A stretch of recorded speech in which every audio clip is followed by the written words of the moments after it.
Wisconsin investigators say they've been getting calls from people there and from people here in Arkansas about similarities with the murders that happened at Devil's Den State Park and a murder that happened 5 years ago at Devil's Lake State Park there in Wisconsin. And now investigators are waiting to see if it could be the same person.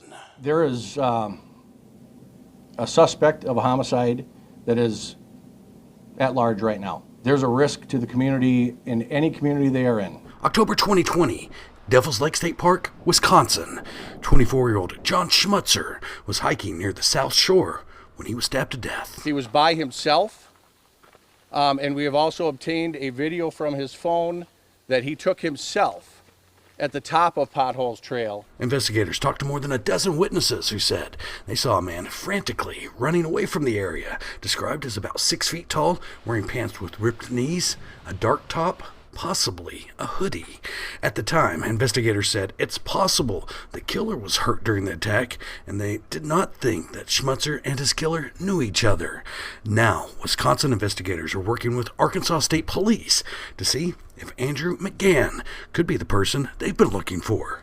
McGann is charged with 2 counts of capital murder for the deaths of Clinton and Kristen Brink, who were stabbed to death while hiking with their 2 daughters at Devil's Den State Park here in Arkansas. In my 27 years that I've been with the state police, this is probably one of the most heinous that we've had, especially the aspect of just how random it was. Investigators say McGann admitted to the killings and that he was injured during the attack as the Brinks did everything they could to protect their daughters.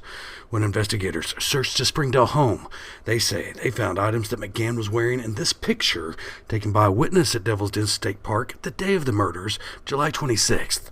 State police say they matched McGann's DNA to blood that was found at the scene of the double murders. Now, Wisconsin investigators are waiting to see if DNA evidence can connect the Devil's Lake killer to the suspect in the Devil's Den murders. Investigators in Vermont also reached out to Arkansas State Police to see if McGann could be connected to murder that happened in that state.